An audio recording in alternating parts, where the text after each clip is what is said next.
Assalamualaikum warahmatullahi wabarakatuh. Perkenalkan, saya Dea Ayu Sakartaji, mahasiswa calon guru PPG PGSD Umpri 2026.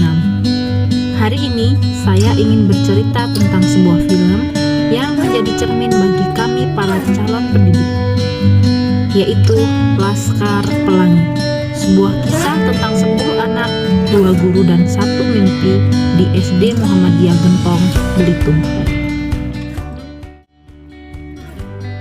Coba bayangkan sekolah dengan dinding papan, atap bocor, bangku dari kayu bekas. Kalau hujan, belajarnya sambil nampung air. Nah, di sekolah itulah 10 anak hebat lahir. Mereka tinggal di Belitung dan menamakan diri mereka Laskar Pelangi.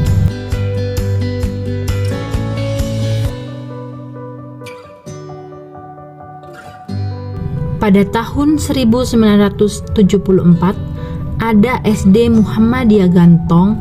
Aturannya cukup gila. Kalau murid kurang dari 10, sekolahnya akan ditutup.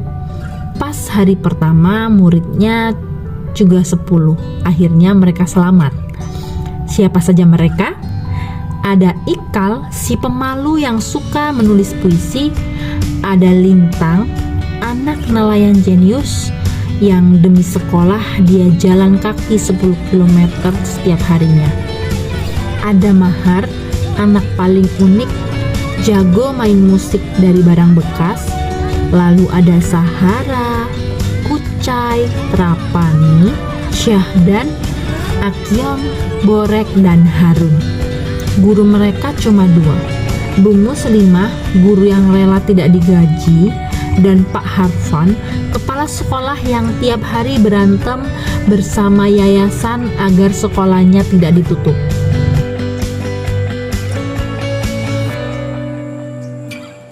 Mereka yang ingkar telah diingatkan bahwa air bah akan datang.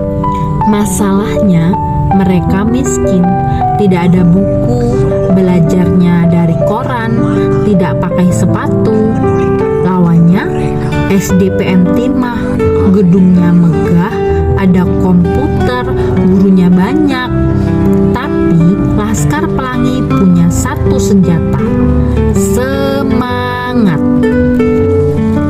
Dari sini saya belajar, jadi guru itu bukan soal fasilitas, tapi Bu Muslimah mengajar menggunakan papan kayu dan hati, dan muridnya tetap semangat datang. Berarti tugas guru itu menumbuhkan semangat, bukan menunggu alat lengkap. Puncaknya, waktu ada lomba cerdas cermat tingkat kabupaten. Semua orang tertawa. Anak SD reot mau lawan SD orang kaya. Pas lomba, soal-soalnya susah-susah sekali. Tim SDPN Timah udah pede banget. Giliran soal matematika terakhir, yang bisa jawab hanya Lintang. Dengan tenang dia menjawab, dan Laskar Pelangi pemenangnya. Sekampung gantong geger.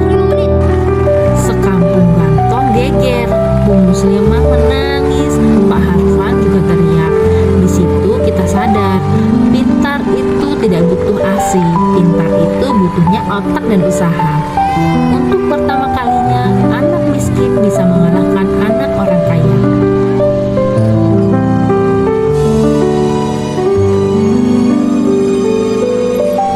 Tapi hidup tidak selalu indah. Cobaan datang. Ayah Lintang sakit keras. Keluarga mereka tidak punya uang. Lintang akhirnya memutuskan berhenti sekolah untuk menjadi nelayan dan membantu ayahnya. Di hari kelima, ketika Bu Mus dan kami berencana untuk pergi menemuinya ke Tanjung Kelumpang, datang seorang laki-laki dengan sepucuk surat dari Lintang.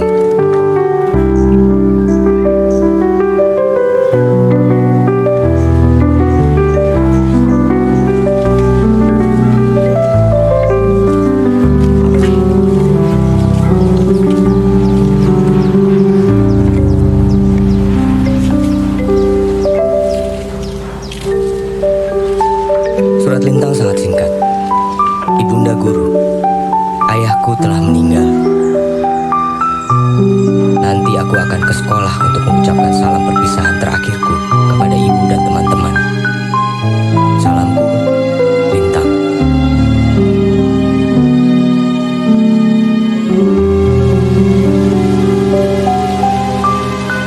Kami semua sadar, Lintang tidak punya peluang untuk meneruskan sekolahnya.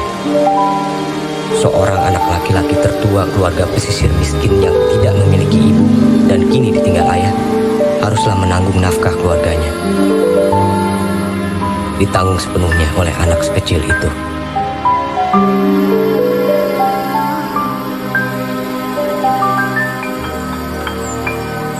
Kami harus melepas seorang jenius didikan alam. Murid. Hari terakhir Lintang di sekolah, semuanya diam. Ikal menulis di papan tulis, "Kami kehilangan bintang kami." Semuanya menangis, termasuk saya pas lagi nonton.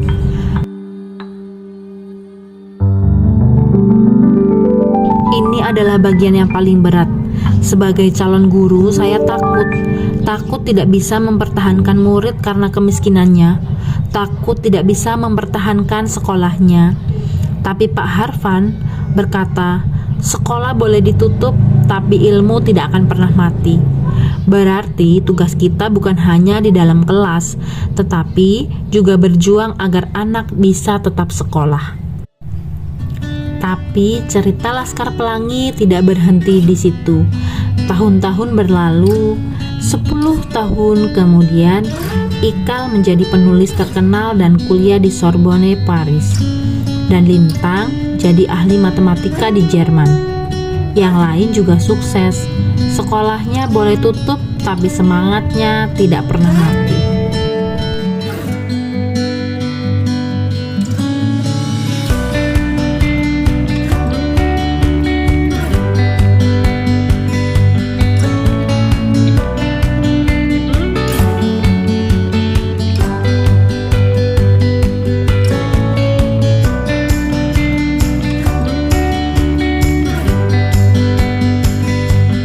Setelah menonton kembali film ini, ada satu pertanyaan yang kemudian saya ajukan kepada diri saya sendiri sebagai calon guru. Ketika nanti saya berdiri di depan kelas, apakah saya hanya akan melihat nilai murid? Atau saya akan berusaha melihat siapa sebenarnya anak yang ada di depan saya? Karena mungkin ada murid yang nilainya tidak tinggi tetapi sebenarnya memiliki kreativitas yang luar biasa. Mungkin ada murid yang terlihat pendiam tetapi sebenarnya memiliki pemikiran yang sangat dalam. Mungkin ada murid yang membutuhkan waktu lebih lama untuk memahami pelajaran, tetapi bukan berarti ia tidak mampu. Dan disitulah menurut saya tantangan seorang guru. Bukan hanya bagaimana membuat murid memahami materi, tapi bagaimana kita membantu setiap murid menemukan bahwa dirinya memiliki kemampuan dan layak untuk berkembang di keterbatasan fasilitas. Jadi, bagi saya Laskar Pelangi bukan hanya cerita tentang 10 anak yang berjuang untuk mendapatkan pendidikan. Film ini adalah pengingat bahwa pendidikan selalu berkaitan dengan harapan. Harapan seorang anak terhadap masa depannya, harapan orang tua terhadap anaknya, dan juga harapan seorang guru terhadap murid-muridnya. Karena itu, setelah melihat kembali film ini, saya sampai pada satu kesimpulan. Tugas guru bukan menciptakan semua murid menjadi sama, tetapi tugas guru adalah membantu setiap murid menemukan dan mengembangkan potensi yang ada dalam dirinya.